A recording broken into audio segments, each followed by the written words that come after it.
大家好，我是小慧，欢迎您来到我的频道，也非常感谢您百忙之中收看我的视频。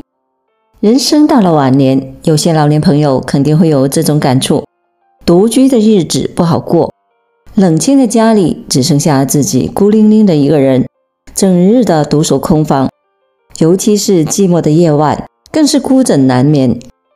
62岁的张翠莲在退休以后就过着独居的日子。聊到晚年生活的时候，老人感慨道，人生到了晚年，儿女和退休金都不是自己的依靠，没钱没房没老伴，自己还能这么快活，全靠一个东西。刚过花甲之年的老人为何会发出如此的感慨？他的老年生活到底经历了些什么？让我们一同走进这位老人的生活，一起去聆听他的述述。一、张翠莲的自述。58年出生的我，在2岁后就跟随父母从河南逃荒落户到了山西。从我记事起，生活就是那样的苦。我们外来户不受当地人的待见，经常受到欺负。好在父亲为人处事都很好，我们在山西晋南的一个小山村里有了自己的房子。我们一家人过着捉襟见肘的日子。父亲告诫我们，姐弟3个一定要好好学习，争取考上大学，吃皇粮，才能够不受这日出而作，日落而息的苦日子。吃着皇粮的我，没过几年也就到了谈婚论嫁的年龄。那个年代没有谈恋爱，一说都是经过媒人给介绍的。就这样，我认识了后来的丈夫，他是钢铁厂的普通工人，也很老实。两人相处了一段时间之后，感觉都差不多，一辆自行车的彩礼，我就嫁到了他家。婚后，我们的生活过得平淡而踏实。随着女儿和儿子的出生，我们的家庭多了欢乐和充实。虽然我们夫妻的工资都不高，省吃俭用也够一家人的生活。然而，期盼的好日子还没有来临。就在我被提拔为车间主任的那一年，我的丈夫却患上了肺癌。治疗了2年后，抛下我们母子3人走了。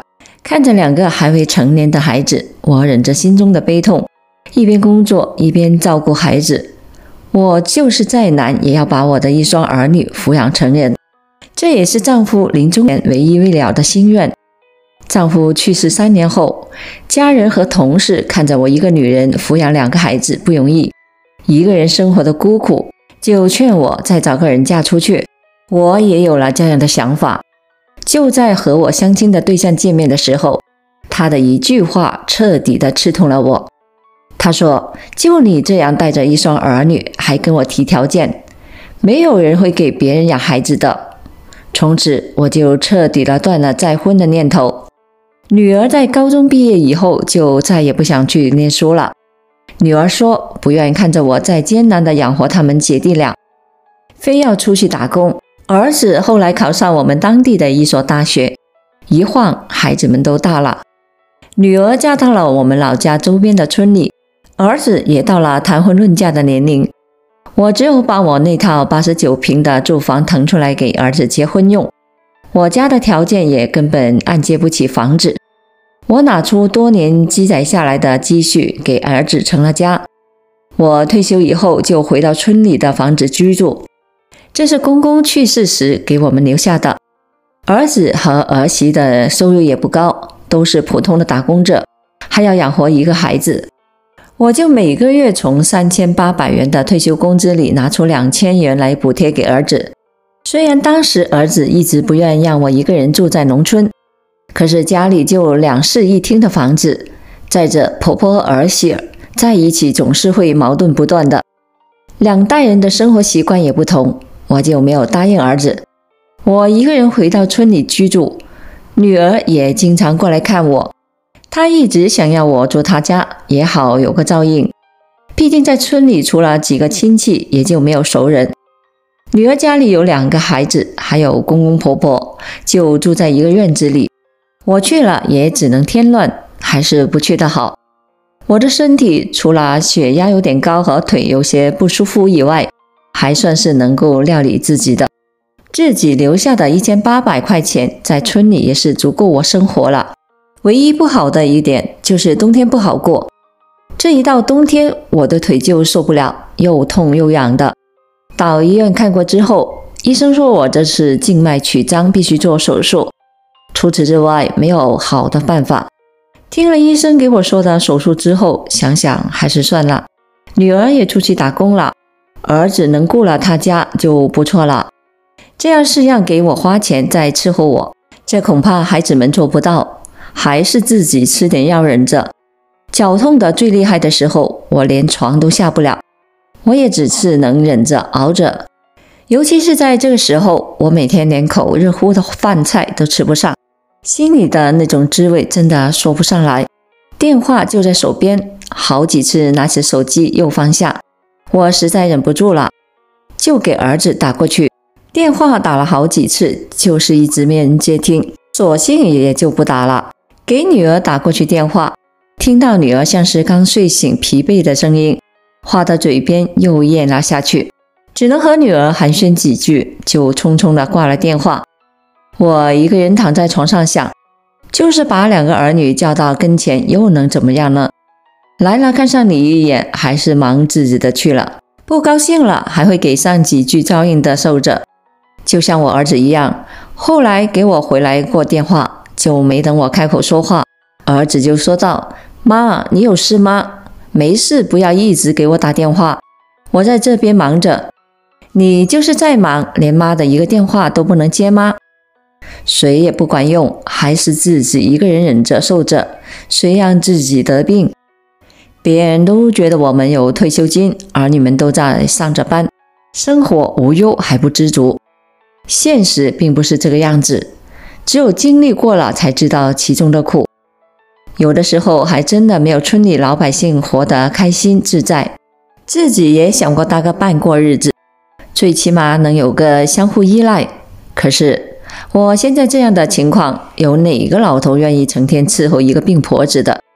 就是搭档，最后还不是得分道扬镳。好心的姐妹们也给我介绍过，见过面，看到我这个样子，啥话不说，摇摇头走了。身边搭伴的也不少，最后都是不欢而散。好的时候早早也行，躺得不会动了，试试哪个都不行。真正能过完一辈子的还是原配，就是唠叨吵架，心都是在一起的。我这省吃俭用的也攒下了点钱，等到天气不冷不热的时候，我就去做了个手术。因为这样老受着痛也不是办法。等我的腿好了，我也不再补贴儿子了。看着我岁数一年年大了，长者我也得为自己的养老考虑了。我退休金攒下来后，就开始买点自己年轻就喜欢的纺织手工材料。有一天我在村口做手工的时候，还吸引了几个在村子里支教的年轻姑娘，她们都缠着我教她，而且她们知道我是独居后，也答应会常来看望我，比我那两个侄女还贴心。自从我不把养老的希望寄托在子女身上，生活好像更轻松了，日子怎么样都是一样过的。孤独的苦在老人的心里，孤独就像难以下咽的饭菜，有梗在喉，只有自己默默地吃下，慢慢地消化。孤独是危害老年健康的慢性杀手。对于成家立业的儿女，不再是他们养老的依靠，在生病无助的时候，更是感叹生活的凄凉。就是想说句话，身边也没有子女的身影，倒杯水都成了奢望。这就是老年生活的真实写照。这人到了晚年了，能够放心依靠的只有自己，只有自己愿意看开理解，日子便舒心。剩下的时光一定要为自己而活。人老了，别指望儿女能为你养老，才能避免失望。靠着子女养老，希望微薄，依靠自己才能够立于不败之地。往后余生，多攒钱，多锻炼身体，多培养兴趣爱好。在子女力所不能及的时候，他们才是你一生灵魂所在，达到物质和精神世界的双重充裕。变老又何妨？未来又何惧呢？好了，朋友们，今天所分享的视频内容就到这里了。制作视频不易，朋友们，如果您觉得我分享的视频内容对您有所帮助的话，就请您给我点个赞吧。您的每个留言和点赞都是我进步最大的动力，也非常欢迎您到评论区分享您的生活经验。非常感谢您的支持和鼓励，我们下期见。